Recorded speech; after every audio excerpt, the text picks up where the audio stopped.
Hello, friends. Today we have another really important interview with Kathy O'Brien. Most of you have probably heard about the movie The Sound of Freedom. Pretty much everyone who has been following me knows that I, once upon a time, more than 20 years ago, represented victims of child abuse. And all of us have come to the conclusion that this is one of the most important aspects of the so-called Great Reset. Because there are only two types of glues that are holding the puppets together, which Mr. Global is using in order to achieve his goals of population reduction and then, of course, controlling the rest of us. And that's one is, of course, money, bribing people, but the other, and this is far more pervasive than most of us have thought, including myself, and the other is pedophilia. So that is what we're going to look into. And Kathy is someone who has close-up experience with the powers that be, so to speak. So Kathy, welcome. I'm very, very happy and honored to have you on our program. We spoke briefly before we started the recording. I asked you how you feel, and you said you're doing fine. You're really, really busy right now. So what is it that you're busy with? I am so busy helping the survivors of mind control, child sex trafficking. The human trafficking is very pervasive. The child sex trafficking in particular is the funding mechanism of this global agenda, this Mr. Global, as you referred to it. And so helping that many survivors, I know how vast those numbers are, and it's been going on my whole life. So my insight is extensive.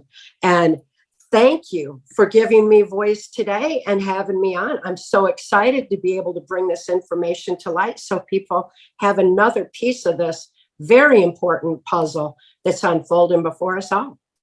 This, I think, will be the straw that will break the camel's back. Everything else, they can probably explain away. Like, oh yeah, we made a few mistakes with the vaccines. Oh yeah, we may have gone too far with the measures, the lockdowns, etc. Oh, sorry, we destroyed all the small and medium-sized businesses to the benefit of Amazon and others. Sorry about that. This one, however, cannot be explained away.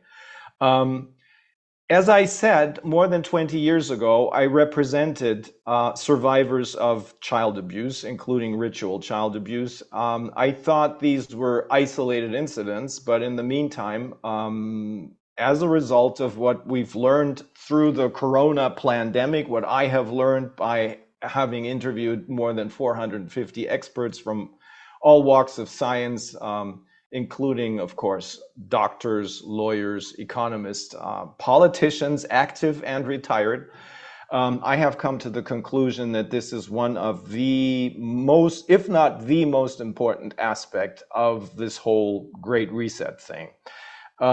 When I first saw you, it was a hearing, I guess it was a congressional hearing or a subcommittee or something, and I was surprised to hear someone who made perfect sense, who didn't seem to be traumatized at all. So what happened? What made you, what made it possible for you to survive all of this? Well, I was used on a White House Pentagon level. The abuse that I had experienced in the strategic MK Ultra mind control that followed, I ended up on the White House Pentagon level where an intelligence insider saw what was going on and had been able to help me heal and remember the things that I had been tortured to forget. So the information that I have is from my own life's experience, and it is extensive because I was around the perpetrators who are ushering in this global reset, this new world order. And the things that are unfolding today are the things that I heard being discussed and planned. So, to give a background on how all that happened, I was born into a multi-generational incest-based family in 1957 in Muskegon, Michigan. And being in that multi-generational family, my father had been sexually abused and ritually abused. My mother was sexually abused, and she had been trafficked or prostituted to my grandfather's Blue Masonic Lodge. And within that Blue Masonic Lodge, a lot of secrets were kept, and a lot of politicians, local law enforcement, and people of influence and position were there. So I already had this family mess, this family tree that was an absolute mess. Being born into this multi-generational family, of course, I was being sexually abused. My father sexually abused me from birth, and then passed me over to the pedophiles that were in my grandfather's Blue Masonic Lodge. And he also made child pornography of me. Well, all of this, what happens in the brain of a child that is being sexually abused, of course, since this happened since infancy, I couldn't judge what my father was doing was wrong, but my brain knew. And this is important information we need to understand, is that when trauma occurs, the brain compartmentalizes the trauma of that event, so the rest of the mind can function normally. And in the mind of a child prior to age 5, while the brain is still forming, it's important that's compartmentalized so the rest of the brain can even develop. So this is a defense mechanism that we're all born with. It's the way our brains respond to trauma. And even though I didn't know what my father was doing was wrong, my brain knew it was wrong. So it shut down those neuron pathways in my brain. And then when he shared me with the members of my grandfather's Blue Masonic Lodge, more compartments shut down to deal with that trauma. And then the child pornography, more compartments. So all this shutting down in neuron pathways left my conscious mind kind of shut down, and my subconscious mind wide open to being easily led and manipulated. This kind of heightened suggestibility is exactly what Himmler research had found to be the most primary basis for mind control. The Himmler research on mind control was brought over into the United States through Project Paperclip. Yep. And along with the Nazi and fascist scientists. So they brought that information in. This information was immediately kept secret because knowledge is our defense against mind control. They didn't want us to know what they know. They wanted to keep that secret. So secret societies like the Blue Masonic Lodge had that information. And so when my father was caught sending child pornography of me through the US mails back in around 1960, one of the local politicians that I had been prostituted to as a toddler granted my father immunity from prosecution if he would sell me into MK Ultra mind control. And already, we're seeing the corruption coming into the justice system. It wasn't even that the judge was compromised, although he may have been. Maybe he was part of the Masonic Lodge too and was well placed the way that the Masons do. But regardless, national security was invoked over it.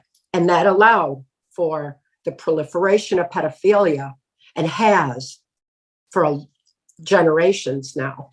And the Himmler research also had found the multi-generational effects of trauma on the human mind, that after 3 generations, any knowledge base, any trauma base, any belief system is passed down genetically, and after 3 generations becomes autogenic in the brain.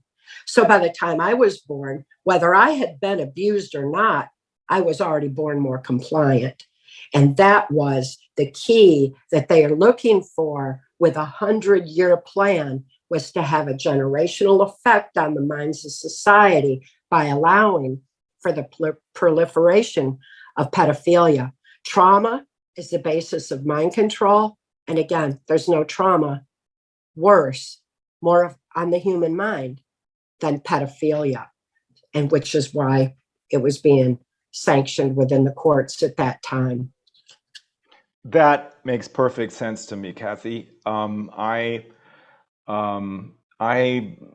really enjoyed reading three books by a New Yorker who came originally from Australia and whose parents, I think she's 75, 76 years old now, whose parents were survivors of the Holocaust.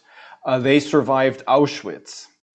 And she explained in her book, or in her three books, which were very funny books, but they still dealt with very dark matters.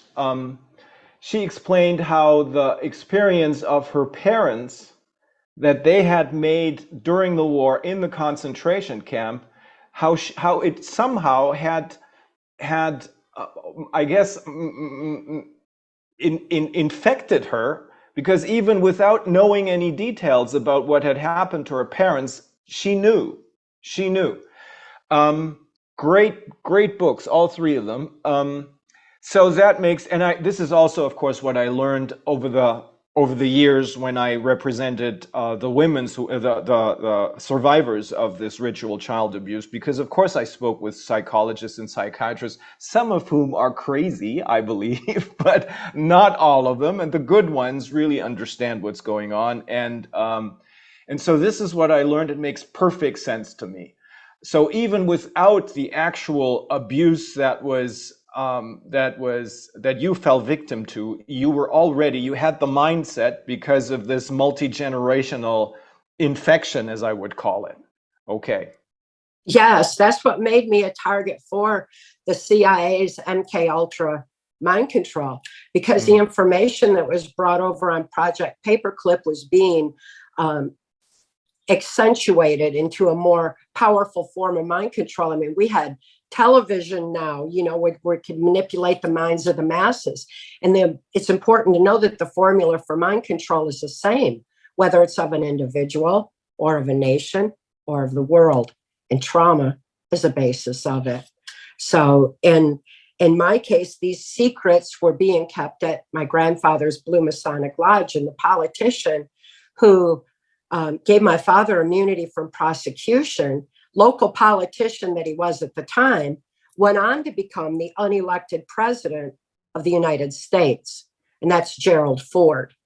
Gerald Ford also was head of the Warren Commission that covered up the Kennedy assassination. The Kennedy assassination was an extreme national trauma where this global group took a strong hold on the American society. So Gerald Ford was very much instrumental in mind control of the nation as well as individuals. And as his political career escalated, so too did my victimization in MK Ultra, until I was used on a White House Pentagon level, right among these criminal minds that are ushering in this globalist agenda. I was just gonna add, I just remembered the name of the author, the writer from New York. Her name is Lily Brett. Wonderful books. I once saw her, I met her personally in I think it was in Hamburg, Germany. Wonderful book. Doesn't deal with this kind of abuse, but it deals with traumatization and how it infects whole generations and whole peoples. And I read up on this stuff because after having conducted all these interviews, I came to the conclusion that the most important aspect of the Great Reset is psychology. And as it turns out, it's mind control. It's mass formation, mass mind control. The one person who I interviewed about Operation Paperclip or Project Paperclip is he is a very, very knowledgeable and very funny guy by the name of Mark Grubert. And he too said, what we're experiencing here, and of course Operation Paperclip wasn't just about the good German scientists who were needed to start the space program. That was just a cover-up for all the other scientists, the MK who imported the MK Ultra programs, which was then basically the basis for the CIA. So what is it about the CIA's MK Ultra program? You must have learned a lot about it. I did. When my father sold me into it, he was immediately flown to Boston, Massachusetts, where he was trained by cardinal law how to manipulate my subconscious mind. Because the subconscious mind, without a conscious filter, has no ability to question, reason, or logically critically analyze any information. So he was trained by cardinal law. Of course, cardinal law is the one who was caught up in the now infamous Catholic child abuse scandal, where all the pedophile priests were allowed to go free, and the abuse within the church was absolutely horrific because it was strategic and intended to perpetuate mind control in order for them to become the one world church in the New World Order. And of course, Adolf Hitler, George Bush, and Joe Biden term this Great Reset the New World Order. So they were hell-bent on being the one world church in the New World Order, and were very much a part of this mind control agenda, to the point where the Jesuits, the intelligence arm of the Vatican, aligned with the CIA to create a more powerful form of mind control. After all, the Catholics had learned the effects of trauma on the human mind through the Spanish Inquisitions and the Crusades, and then even the witch burning, that left a lot of children orphans. And of course, then the Catholics opened up the orphanages and they indoctrinated these traumatized children. And so they knew the effects of trauma on the human mind, especially on the mind of a very young child. So they combined information with the CIA to make a more powerful form of mind control. And that alliance, in my life's experience, was referred to as the Order of the Rose, the New World Order of the Rose. The Order of the Rose was what George Bush was involved in, and really what everyone that I was experiencing, whether they were Democrat, Republican, or from where in the world they were, was involved in. That's what Pierre Trudeau was involved in. While I was still very young and being thrust into MK Ultra mind control, I was further traumatized by Satanism, occultism within the Catholic Church. And that was very traumatic. I had nowhere to turn. I couldn't turn to my parents, local politicians, law enforcement. I couldn't even turn to my church for help. They were involved. So it was extremely traumatic having had that experience. By then, I was being used to compromise certain politicians, various leaders, because they don't trust each other either. They keep blackmail on each other, and they had the video capabilities back then. The Epstein Island of its time, in my experience, was Mackinac Island, Michigan, where the governor's mansion is located. So I was taken there, and it was there. By the time I was 9 years old, I was prostituted to Pierre Trudeau. Pierre Trudeau was heavily involved in this New World Order of the Rose, and was bringing it into not only Canada, but was part of the whole globalization effort. So he was very much a part of the pedophile agenda, and that was just very much a part of my life's experience. So Mackinac Island, Michigan, the Epstein Island of its time, is also where I met who would become my owner in MK Ultra. At the age of 13, U.S. Senator Robert C. Byrd became my owner. And as my owner, he directed my activities and what black ops I would be used in for this New World Order, these globalists, this horrific agenda that was being imposed on humanity through extreme trauma. I think Dagmar wanted to ask a quick question. I said, wow, when you said Mackinac Island, because I went to high school in Michigan. And Mackinac Island, what a coincidence, right? I remember Mackinac Island. It's a beautiful place. No comments. I just wanted to remark, Kathy, because you said the Kennedy assassination was a trauma for America. Yes. It was not only a trauma for America, it was the first trauma for the post-war generation worldwide, because you both were too young. You were only 3 or 4 years old, but I was 15 and I remember it, you know. This was the first big slash on the global consciousness, to traumatize the global consciousness massively. Because before there was an air of, we developed now after the war in the right direction, you know, to more lightness, to more fun, to more equalness. And then this assassination of Kennedy, this was such a slap for all of us in the middle of the face, you know. The whole world was in shock, and you can see it, because if you ask people what they were doing when they came to know about it, yes, everybody remembered exactly, like almost like 9/11, you know, what they were doing when they heard about it, you know. Yes, and we all see the same image over and over in our mind, that we were bombarded with. Repetitiveness is a basic form of mind control. We all see the bullet going in his head. We all see the plane flying into the towers. And it's the way trauma affects our minds. And it was very much a massive trauma.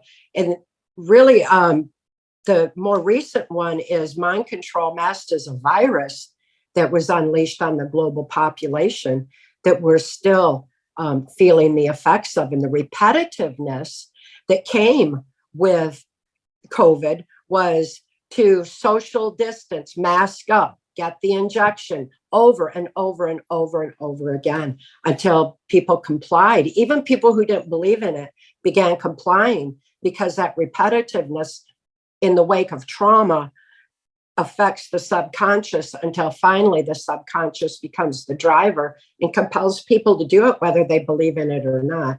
So it's times like that we need to safeguard our free thought. And it is extremely important that we talk about this particular way of traumatization, because it is easy to understand. Everyone understands it. Whereas the victims of this, I guess, mind control scenario that we experienced over the last 3 years, most of them still don't understand it, because they can't wrap their heads around the fact that it's their own governments, it's their own media who are participating in this, and then it's the people who they trusted the most, well, I didn't, but many others did, that they're the ones who are involved in population reduction and in control, in transhumanism and all this idiotic, psychotic ideas that these people, you know, like the guy, what's his name, Yuval Harari or something. I mean, these people are obviously insane, totally insane. But this is what many people just can't wrap their heads around, because if they were to realize what's really going on, they would probably lose their minds, because it would destroy their view of the world, especially those who, for example, the parents of a good friend of mine, they're in their 80s. He's a former law professor. They have been watching the news every night from public television, public German television. They trust these people, and they just can't believe that this is happening. I think that about 80% of the German population, probably fewer in the United States, are in line with the Great Reset, because they're in line with the government and don't understand that the government is their government. And if you look at the 20% who are in the resistance, you have to subtract again half of them, I think, because many are in it for ego or money, or not for the cause, or because they're controlled opposition. But even if you have only 10% of the German population who will stand up and rise up and fight back, it's good enough, because they're the ones, we are the ones, you in the United States and the others in the resistance, we're the ones who are creative. We're the ones who have intuition. We're the ones who are human, and they're not. So that's the basic mistake they're making, you know? That's why it's so important to look at what you have to tell us, because this is so easy to understand, even though it is monstrous, of course. But it makes it very clear how their only real tool is fear. It's Yes. only fear. Yes. And you are so right. Wisdom outthinks a criminal mind every time.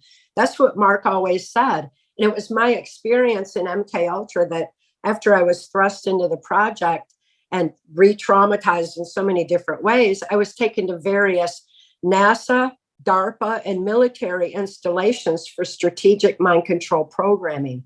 At these installations, these abusers and these perpetrators followed an artificial intelligence computerized DARPA plan all along. So the alignment of the criminal mind with artificial intelligence is, from what I experienced, is absolute. And it's so silly that we're following this linear, shallow, low vibration, when in fact, we have the wisdom. We have all the power. We have the strength of the human spirit and power of love. That's where we win. That's where they lose. The only way they can win is to be able to manipulate our minds and traumatize us so much that our conscious mind is frozen in fright and leaving our subconscious open to being led by them. If we look outside ourselves to big government, big pharma, big tech, big cult, occult religion to tell us how to live our lives, that's what they're wanting to do, is to be able to align us with their narrow, flat thinking plan. It's not realistic when we look inside ourselves and reclaim our free thought, our free will, strength of spirit, that power of love. All of a sudden, we've got all the power. It's easy to see their plan. It's easy to see their diabolical expectations that we're going to follow. And when we retain and reclaim and maintain our free thought when mass trauma occurs, when we understand our own mind-brain functions sufficiently to preserve the sanctity of free thought at a time like that, it's game over. They'll lose all complete control. And it's caught on here. You know, you said like 80% in Germany, and from my point of view here, it seems to be almost a reverse of that. There's so many people here who are awake and aware, because we've got various states that never complied, that never caved in. We've got a lot of people who woke up when we were told to shelter at home, because sheltering at home broke routine patterns. And anytime we break routine patterns, it forces the brain to fire in new ways. These perpetrators needed to shut down the firing and neuron pathways in the brain. Instead, that opened them back up. So people started thinking in new ways. They had time while they were home. They started seeing how the children were being indoctrinated in the education system. They started seeing how ridiculous the satanic reversals on the media here was. And it probably was happening everywhere, where we were told that the violence in our streets, the burning down of our livelihoods, was considered peaceful protests, while anyone who defended themselves was considered a terrorist. And that didn't make any sense. There's no logic. And while people's brains were in this flux and starting to fire in new ways, that wasn't making any sense. So a lot of people started waking up. There's just like mind control is a sliding scale from the kind of torturous, robotic MK Ultra mind control I experienced to information control, because we all formulate our thoughts, opinions, and actions based on what we know. The Great Awakening, this people waking up from mind control, is also a sliding scale. You know, people are on their path to varying degrees. And I think, you know, going back to your original question, that's what's kept me so busy these days, is all these people waking up, whether they're waking up from human trafficking, from pedophilia, from child sex trafficking, or if they're waking up from the mind control mask as a virus that started manipulating everybody's mind. The fact is they're waking up and they're learning, oh, it's within me to heal. It's within me to reclaim my free thought. I don't have to look for someone else to tell me how. I just need to remember what we've been born with all along. We were born with a capacity to say no.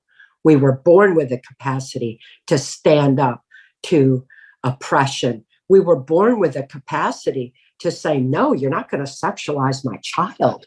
We've got parental instincts. We just forgot all about them, along with our own moral compass, because of mind control.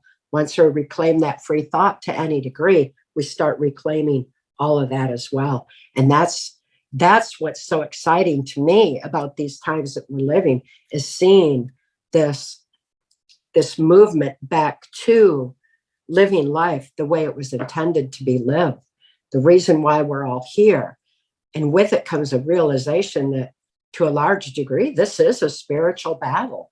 It's one that we naturally win. I know from having been around these perpetrators, their greatest fear is the strength of the human spirit and the power of love. They know that's where we win. They don't want people to remember that. They don't want them to know that. So they're, just keeping us bombarded and distracted with all this trauma. Shut off the TV, get out in nature, reconnect with yourself. And all of a sudden it's easy to see.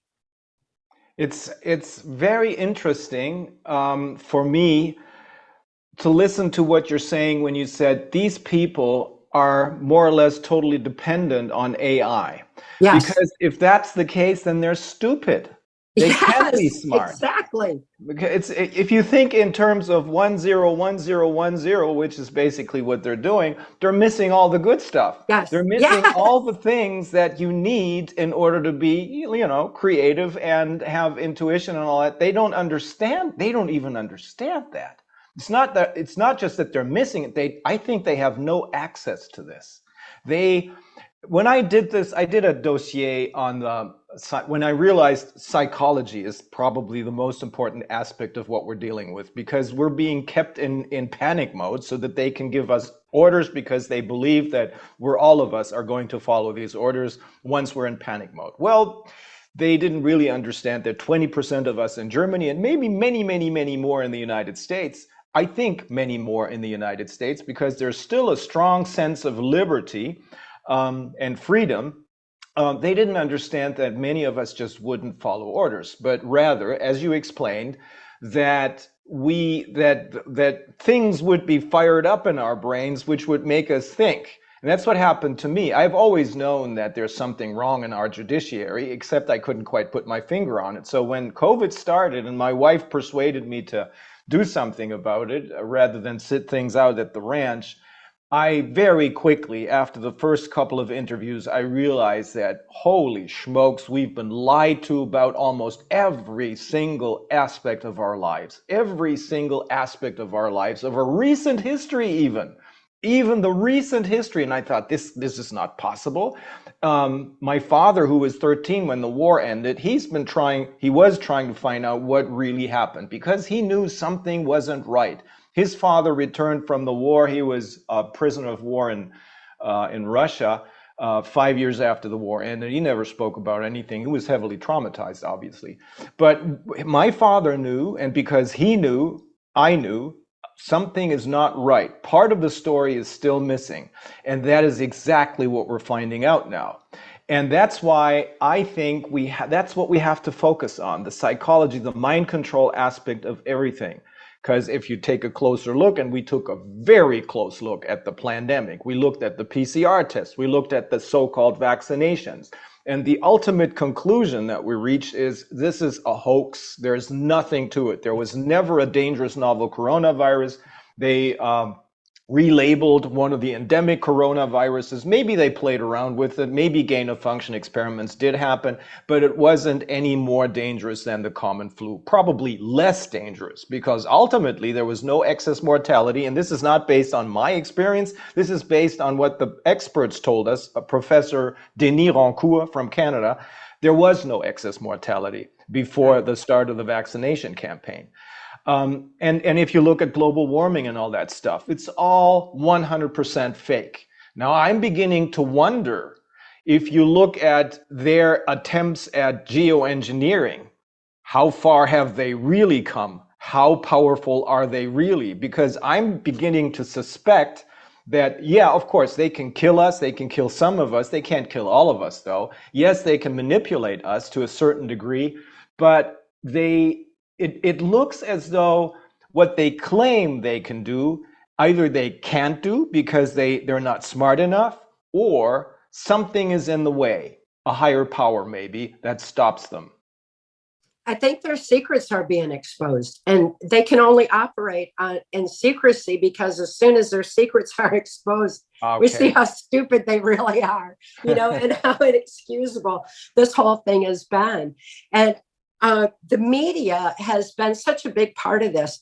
I think if we look at Gerald Ford's cabinet when he became president, he had George Bush to head the CIA. He had Dick Cheney, Donald Rumsfeld, Henry Kissinger, and they worked on a depopulation thing together. He had Nelson Rockefeller, and he had Jack Valenti, who is head of the Motion Picture Association of America. And that was where all our media became controlled through this aspect. We're looking at a handful of people, and it's the same handful over and over and over again. The media voice that they have, you pull aside that wizard's curtain, and it's just that a couple people pulling those levers to make it look like there's more of them than there are. Mm-hmm. That media voice is their illusion. We need to shut off that TV. And at the same time in the United States, people were catching on to the fact that the children were being indoctrinated in the school system, that history had been rewritten, that this Common Core, this global education that was being imposed was altering their whole process of thinking. And they were very concerned. They realized that we had criminals in control of the government. The people started waking up. And by that time, Mark Phillips and I were on a speaking circuit now and seeing how people were waking up. And it grew and grew and grew to the point where in 2016, there were so many people who are awake and aware that we overrode the rigged electronic algorithm in the voting machines. The voting machines have been rigged ever since the inception of electronic voting machines. And they came in the wake of the Kennedy assassination. People can research that for themselves. And that's right. It goes right back to that. And that's when they began strategically placing people in high positions of influence and power. Because if they had the influence up here, they were reaching everybody down here. And that's how they have appeared to be more people than they actually are. So, looking at realizing that it's just this handful in their media voice, if we shut off that media voice and start thinking free, we see that we didn't even need that media voice to tell us that we were waking up, that there were so many of us aware in the US that we could override that rigged electronic algorithm. Nobody said that. The media didn't say that. They didn't even come up with a contrived poll to tell us that. But we did it by sheer numbers. And there are more of us awake and aware now. And the media is not telling us that either. And they're not telling the rest of the world that either. And we're not hearing what's really going on in the world because this media has become a barrier for us all to see what is really going on. But when we go within and we trust in ourselves, we unite on that level, that soul level, whether we have the media confirming that for us or not. I have a lot of extreme hope for our future due to those kind of realities. We all need to just shut off that mainstream media and turn to each other, eye to eye, heart to heart, soul to soul, get out in our communities, talk with each other. And that's where the difference is being made, is just right there on the local level where we can affect what's going on. I absolutely agree with that. Shut off the propaganda and the game is over, Yeah. because all of a sudden, even those who are still on the wrong side of the fence will begin to understand that Yes. something's not right. It's this never-ending stream of propaganda. If you listen to television or to the radio stations that are being used for propaganda, and if it's true, and I have no doubt that it is true, that there are only 5 or 6 owners of all of the radio and television stations pretty much all over the world, but in particular in the United States, and it's probably just a few people behind this, then they're a major tool of influencing us, of keeping us in panic mode, of telling us the lies, that we need to believe in order to stay in panic mode. Now, if from your experience, we're the same age. I, just like Dagmar said, I was, I don't know, 3-4 years old when Kennedy was assassinated. I have come to know and met Robert F. Kennedy Jr., and I think he's a good man.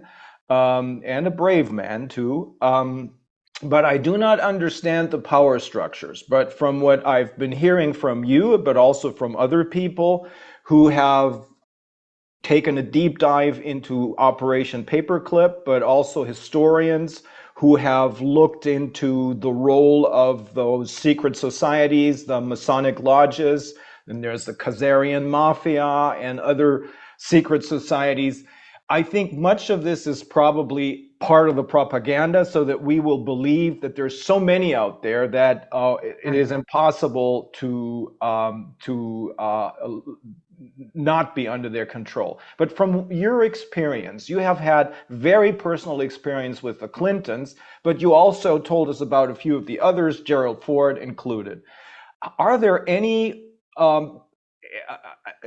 as far as I'm concerned, it looks to me as though most of the presidents were not really elected by the people, but they were served to the people so that they would elect them into office. Very recently, this is what's been happening in Europe through the so-called Young Global Leaders program, but also in other parts of the Western world.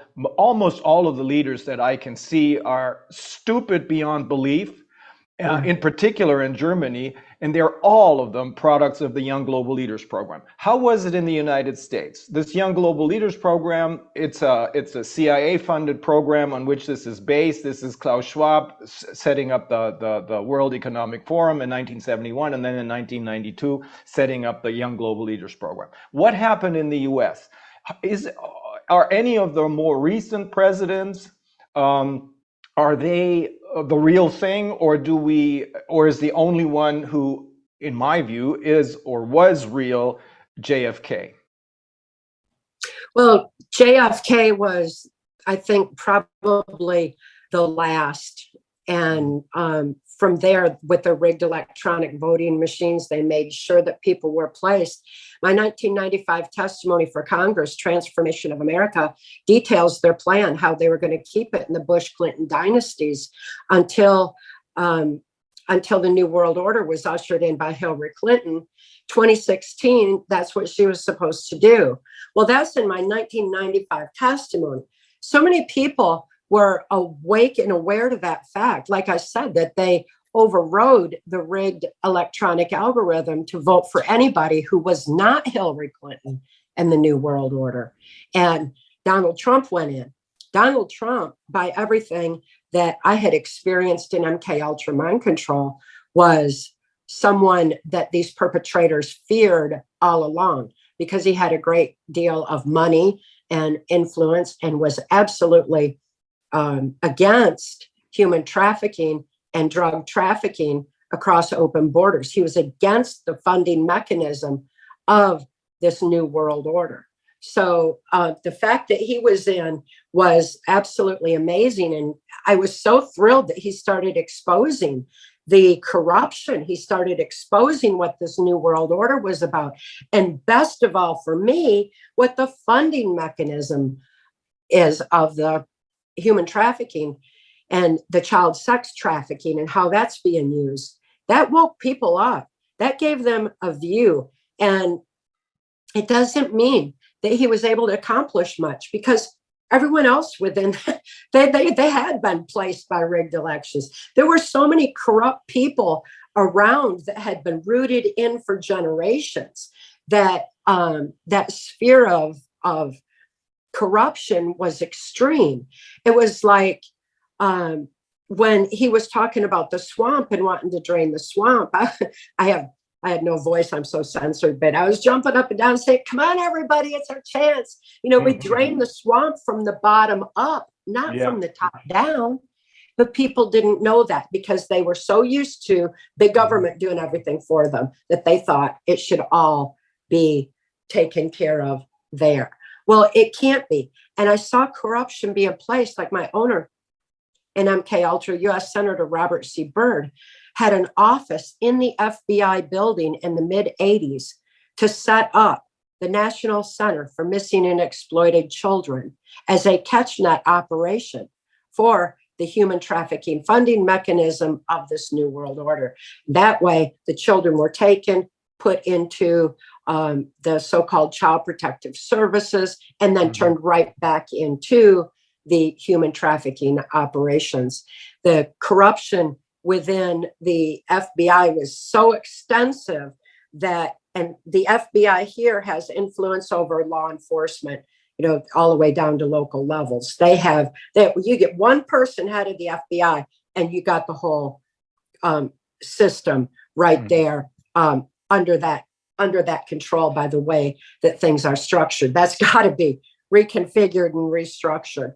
But that shows how much influence one person can have over a situation like that. So our justice system totally corrupted.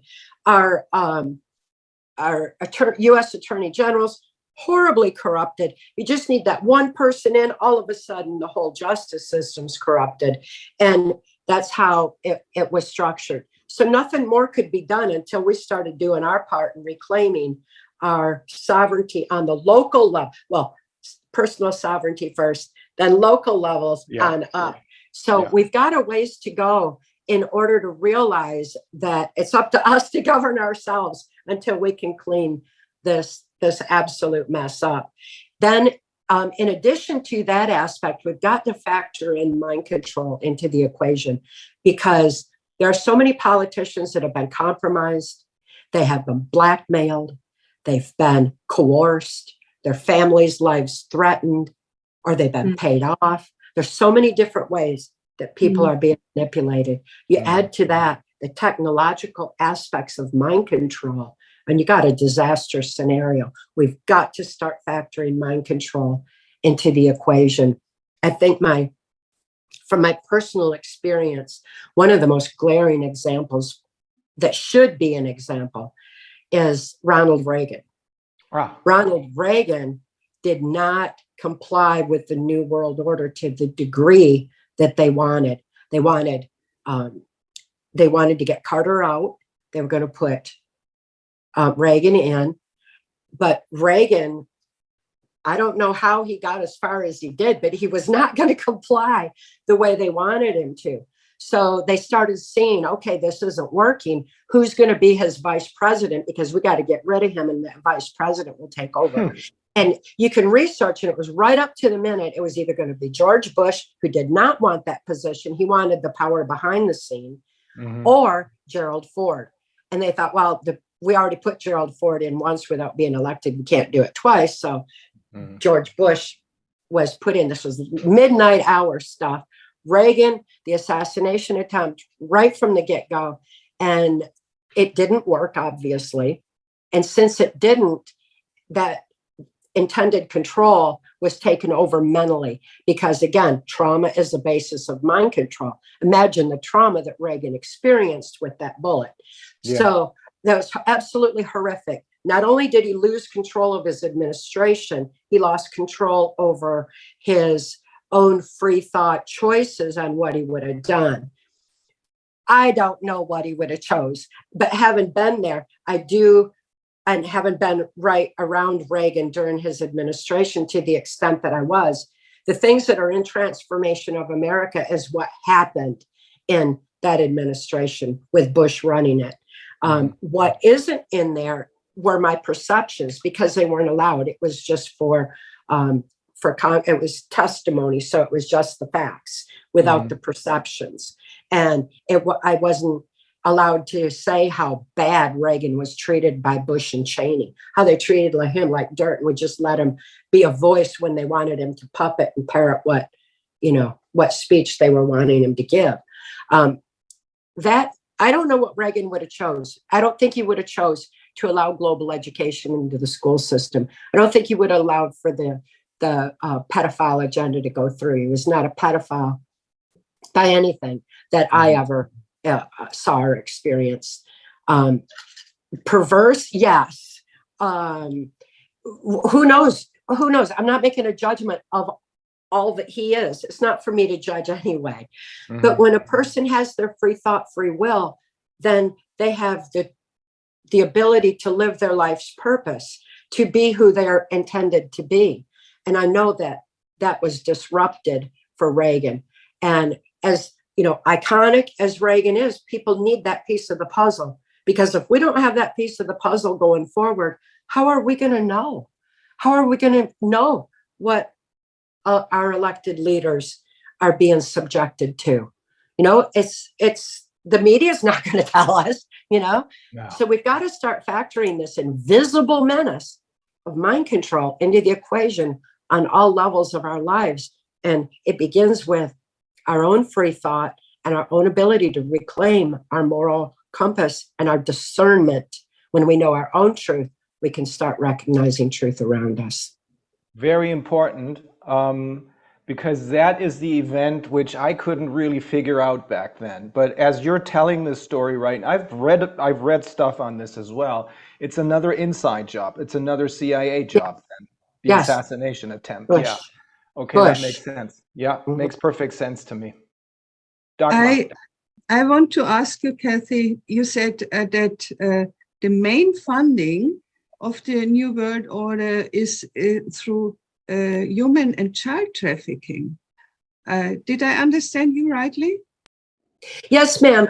That's about the most lucrative business in the world. You follow the money on it. Yeah, I wanted to ask whether you can give a number, because I think many people who see us here, they won't believe that, Do you have a number, like how many billion of dollars? I hope people don't believe it and research it for themselves, because the numbers are out there and it is in the billions. Yeah.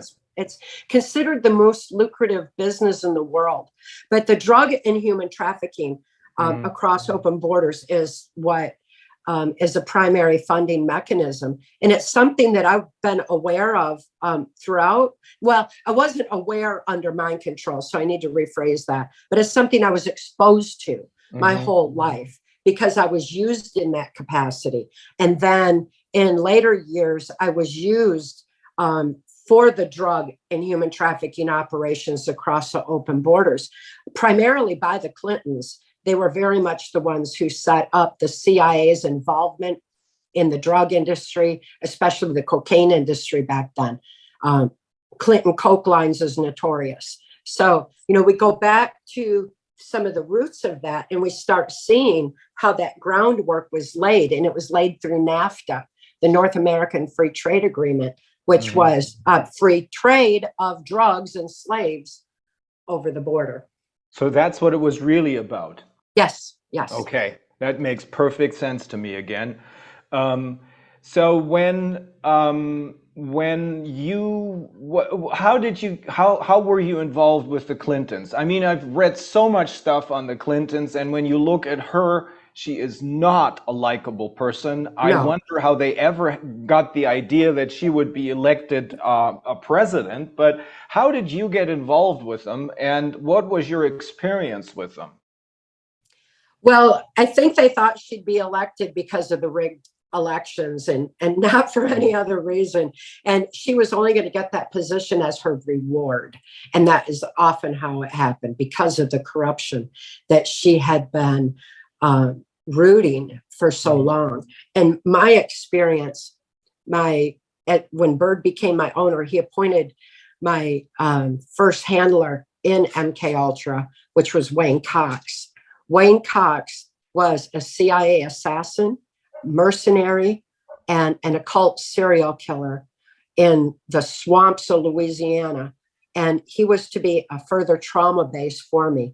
Being exposed to the horrible blood traumas that I experienced with Wayne Cox certainly rendered me completely compliant. That was when I was thrust into the White House Pentagon level operations. But Wayne Cox was working the Clinton coke lines this was in the late 70s before Bill Clinton was even Attorney General. I think it was right about that time when he was becoming Attorney General. He wasn't governor or anything else yet, but he had established the CIA cocaine lines across the open borders. The CIA is notorious for their involvement in cocaine. We can research that and just see that glaring trail. But Bill Clinton was the one who did it. Mena, Arkansas is infamous for those cocaine operations. And Wayne Cox was running that. He was also so heavily immersed in the occult that he was using adrenalized blood and the adrenalized spinal fluid and also various body parts, which all of this I know is beyond horrific, which is what was intended for me. But that occult aspect merged into Clinton's cocaine lines through Hillary Clinton and through Bill Clinton's half-brother, Roger Clinton. Roger Clinton was in Wayne Cox's coven, or whatever you want to call it. So they were doing the cocaine route. They were doing what really is the precursor to adrenochrome that was being used through there, that Hillary Clinton was head of from the beginning. That was why her reward, that was her aspect of things. So her and Bill Clinton were very much a part of the establishment of these routes as far as 1977 that I know of, because of my experience with Wayne Cox. And from there, once I was used on a White House Pentagon level, and traveled through the country music industry as my cover or means of being throughout the Caribbean and throughout the US and Canada and, you know, and South America and all. I was still used in what the Clintons had established back then. So it was just more of the same thing, only gaining more and more momentum as more world leaders were brought into it, including Brian Mulroney in Canada and Salinas, who was kind of the Bush in Mexico at the time. I guess he was sort of vice president under De La Madrid, but he still ran things then because he was going to be in place when NAFTA went through.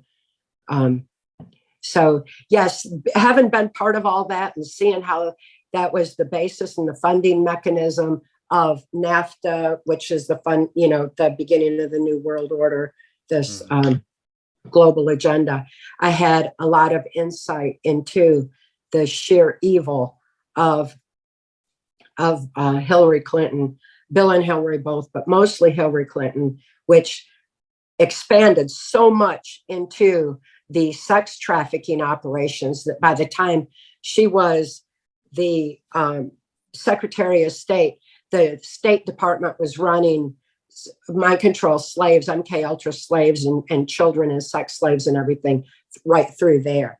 The conduit for that in the years that I was being used was Hustler magazine's with that whole that whole operation was running the slaves through the State Department, and Hillary was tied right in with all of that too. So the alliances that were established then, she just carried right on through. And of course, it was going to go through the presidency once she was ushering in the New World Order 2016. But, instead, her whole criminal operation got derailed. People were chanting, lock her up, lock her up. We all knew.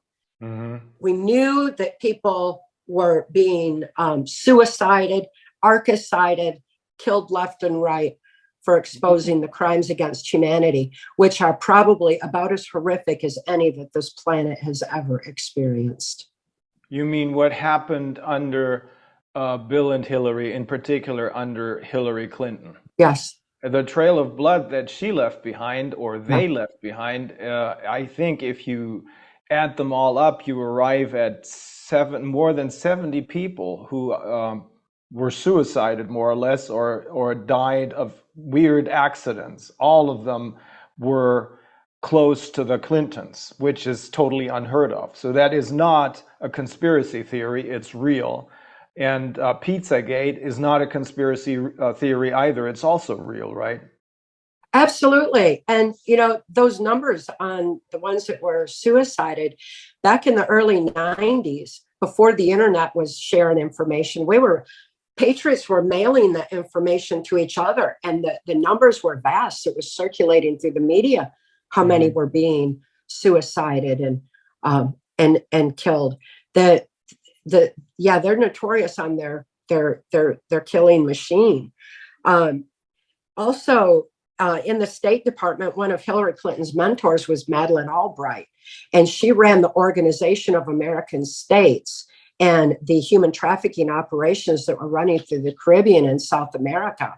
She had an office in St. Thomas, U.S. Virgin Islands, for setting up, which was a major hub of child sex trafficking operations. And very often, it's just like Mackinac Island, Michigan, the children are brought in to compromise these self-appointed, self-anointed global leaders that we're supposed to all be following,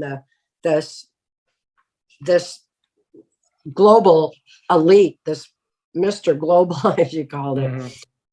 The children were being prostituted to them, and it's always covertly filmed because, again, they don't trust each other and they keep the blackmail on each other.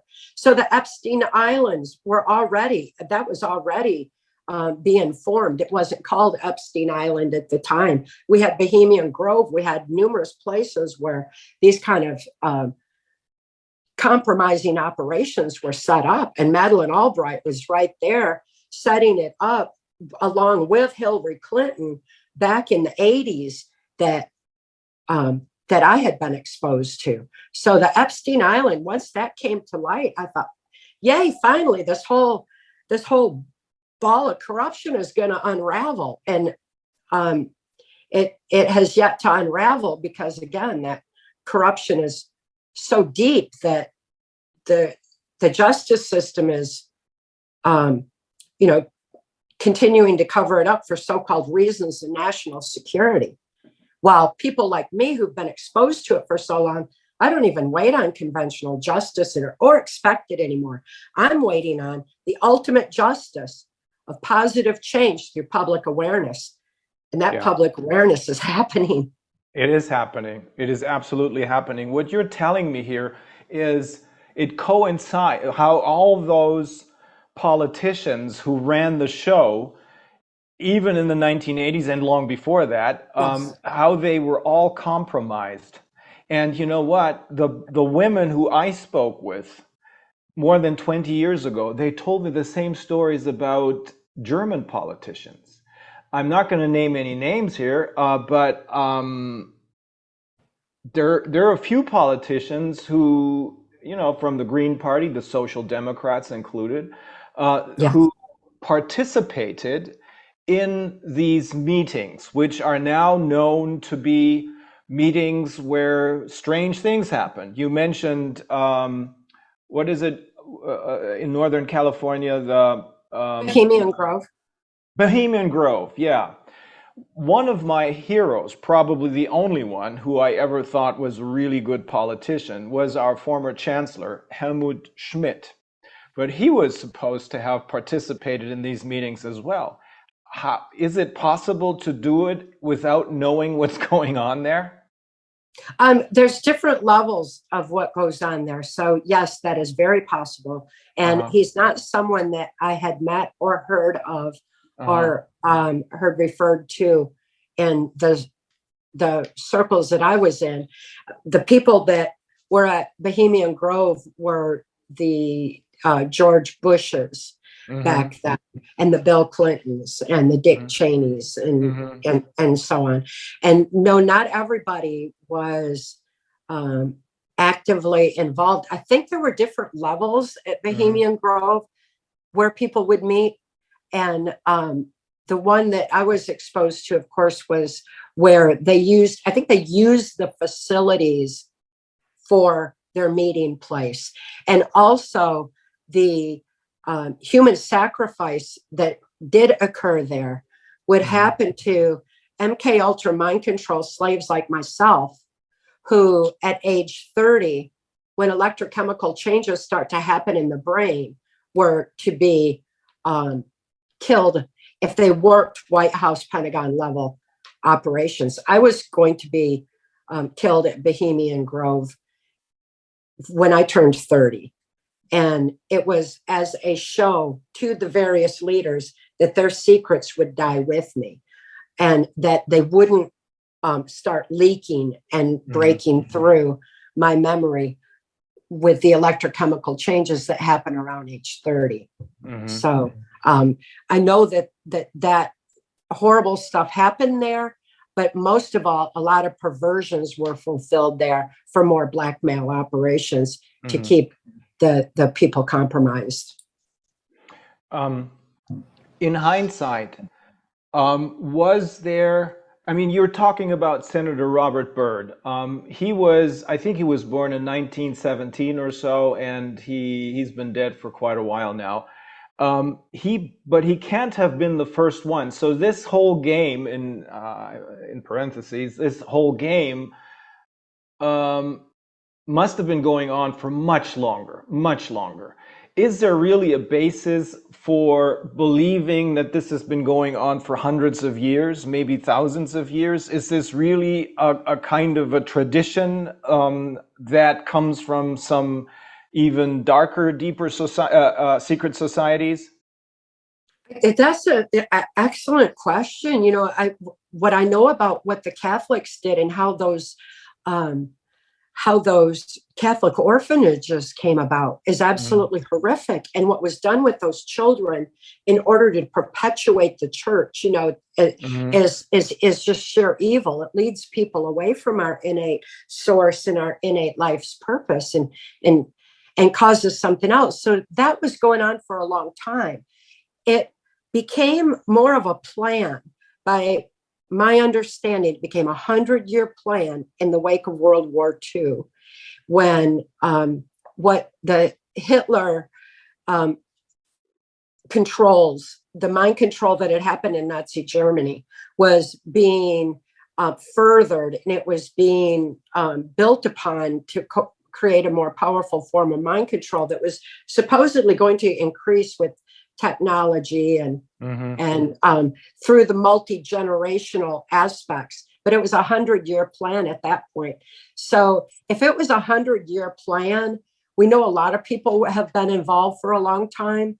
I don't know who all they were. I know that Byrd was involved throughout my victimization because he'd been in office as, you know, long as I'd been alive, right up until he died. He was one of the longest reigning politicians in US. He was in for over 50 years. And he ran our country's purse strings. You know, he decided where money was going to be spent, when and where, and it was all spent to usher in the New World Order. You probably know that Catherine Austin Fitts, who is a former Assistant Secretary of Housing and Urban Development, but also an investment banker, that she figured out that in the late 1980s, I believe, 21 trillion, not billion, but trillion US dollars disappeared from the federal Yes. budget. Yes. So the people who have the purse, have power over the purse, they're the ones who are probably, if you want to follow the money, that's where you have to look. Yes. So that seems to be an important clue as far as Robert Byrd is concerned. They're using these people in order to launder money, divert money, because it's disappeared. It never reappeared. I think you can trace it to the Department of Defense, but then they didn't. I think they didn't even have a budget for the last, I don't know how many years. So nobody knows where the money went. But I do believe, after everything you're telling us now and all the other things that we've learned through the other interviews, they must need truckloads of money, huge loads of money, in order to keep bribing the people who they need to bribe. In particular, as they can't even trust each other. They can't trust anyone, really. And if we cut them off from that, the two things we need to do is cut them. We have to disconnect from their propaganda, and we also have to cut them off from the funding. Maybe we should stop paying taxes. There's people out there who have already proposed that, but we'll have to think about it in a little more detail. But those are the two important things, I believe. But of course, the most important thing is to understand mind control, to understand how our society has been manipulated through mind control. I only learned this when I did this dossier on the psychology and mind control of the Great Reset, because that's when I read some of the books. One of these books is by a Polish doctor of psychology. His name is Andrzej Lobachevsky, who in the 1960s, under the worst of circumstances, lots of secret police in Poland, together with a team of psychologists, wrote this treatise, this book on what psychopathy really is. And then he had to destroy it. He had to burn that book because he was warned that the secret police was going to raid his home. So a half an hour before they arrived, he burnt it. Then they rewrote it, he and his team, and then made the really weird mistake of handing it over to the Vatican, where it disappeared. Then they rewrote it, or he rewrote it, because he had moved to the United States, and I think in 1984, he rewrote it from memory. It's a very hard read, but it's excellent. And then it was, what's his name, the advisor, Polish-born, what was it, the security advisor, what's his name again? Dagmar, Yeah. do you remember? Yeah, I know whom you mean. His daughter is on a radio show. Well, at any rate, what I learned there is psychopathy, and we're dealing with psychopaths. Psychopathy is not an individual problem, of course. Obviously, if you're in a relationship with a psychopath, that's bad enough. Or if your boss in your company, which you work for, is a psychopath, that's pretty bad too. But this is what happened, and this is what opened my eyes. This is how Andrzej Lobachevsky, explained mass mind control, really. After World War I, and as a result of the Versailles Treaty, which was really oppressive, a German society was heavily traumatized, and he explains it as most of the Germans were hysterical. That is the perfect hotbed or breeding ground for psychopaths to come in. If everyone is in fear, and that's what traumatization induces, of course, if everyone is in fear, then most people will probably look for someone to follow, someone who's going to solve their problems. And Yes. That's where Hitler comes in, except he didn't appear out of nowhere. He was put in place by the Anglo-American financial mafia, the usual suspects, so to speak. So that's how bad traumatization really is. And that's basically how they got the Second World War started. The same people who had financed the First World War, both sides, of course, because that's how you can make the most money, The same people are responsible for the Second World War and for putting Hitler in place. First, for traumatizing German society, and then putting Hitler in place. So that's what we have to consider if we look at our current situation, because this is exactly what it is. And what you're explaining is it makes it palpable. It makes it, for people who don't know anything about psychology, about psychopathy, what we know about psychopaths is power corrupts, yes. But if you come to power, you don't become a psychopath. You are a psychopath from the day you're born, or you're made into one. This is done through traumatization, as we learned from you, but I've known this before. That's called a sociopath. But the thing is that those who were born as psychopaths, if I am to believe what these authors who know much more about psychology and psychopathy than I do, what they write, they can't be cured. They can't be treated. They can't be cured. They're pure evil. So the people who we're talking about are pure evil. Therefore, it makes absolutely no sense to try and convince them, oh, look, politician X, mistakes were made. You must understand. Or Judge Y, you must understand. They don't care. They just don't care. Would you agree with that? I do. We got to stop following these leaders that we didn't elect. And we've got to, we can defund the New World Order when we stop child sex trafficking. Yeah. And Senator Byrd had often said that good people don't think to look for this kind of criminal activity. He would gloat over that fact that good people don't even think to recognize the level of evil that they are. It's true.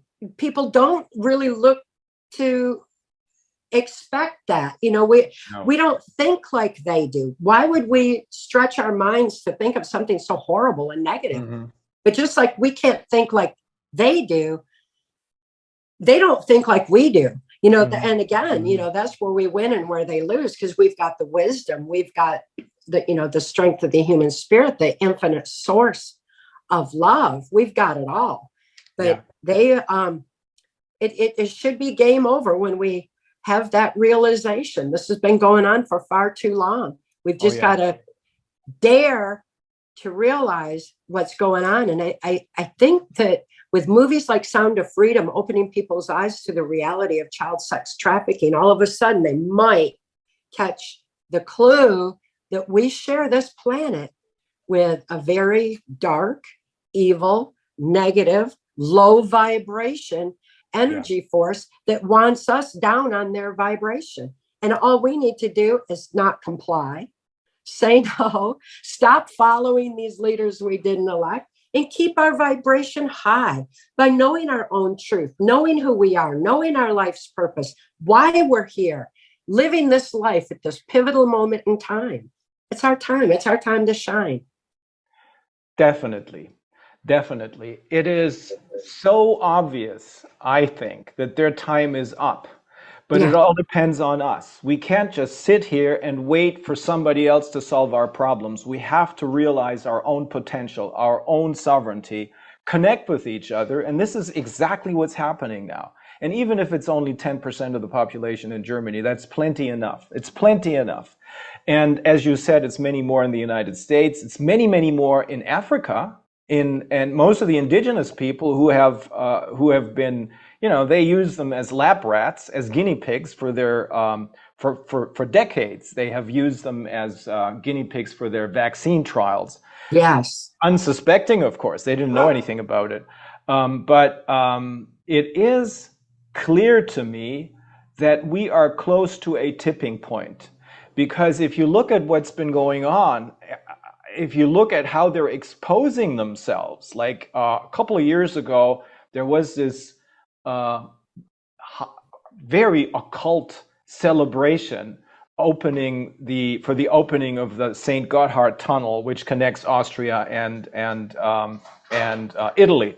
And then there were the Olympic Games in London, which were opened by one of those celebrations. And very recently, they're having operas which celebrate the eating of children.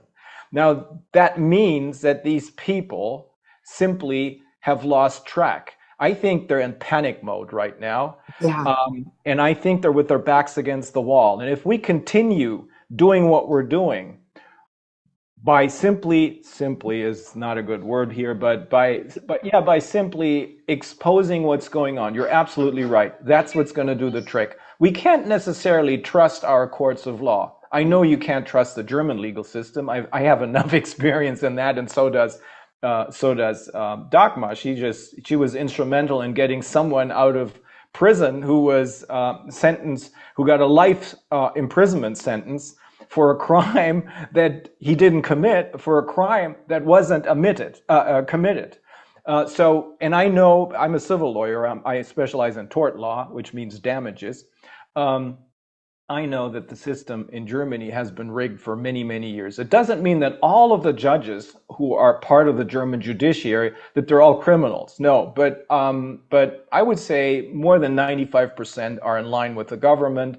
And those few who are still willing to uphold the rule of law they have received a message. And the message is, if you're not in line, we're going to take your job away. And that's what they're doing to a friend of mine who simply applied the law and listened to some experts in order to shut down a school's rulings, which said the children here must PCR test every other day, you must wear masks, you must social distance yourselves, etc. And he said, based on the testimony that I'm getting from these three professors from renowned universities, there is no factual basis for anything you're doing, and if there's no factual basis, there's no legal basis. Stop it.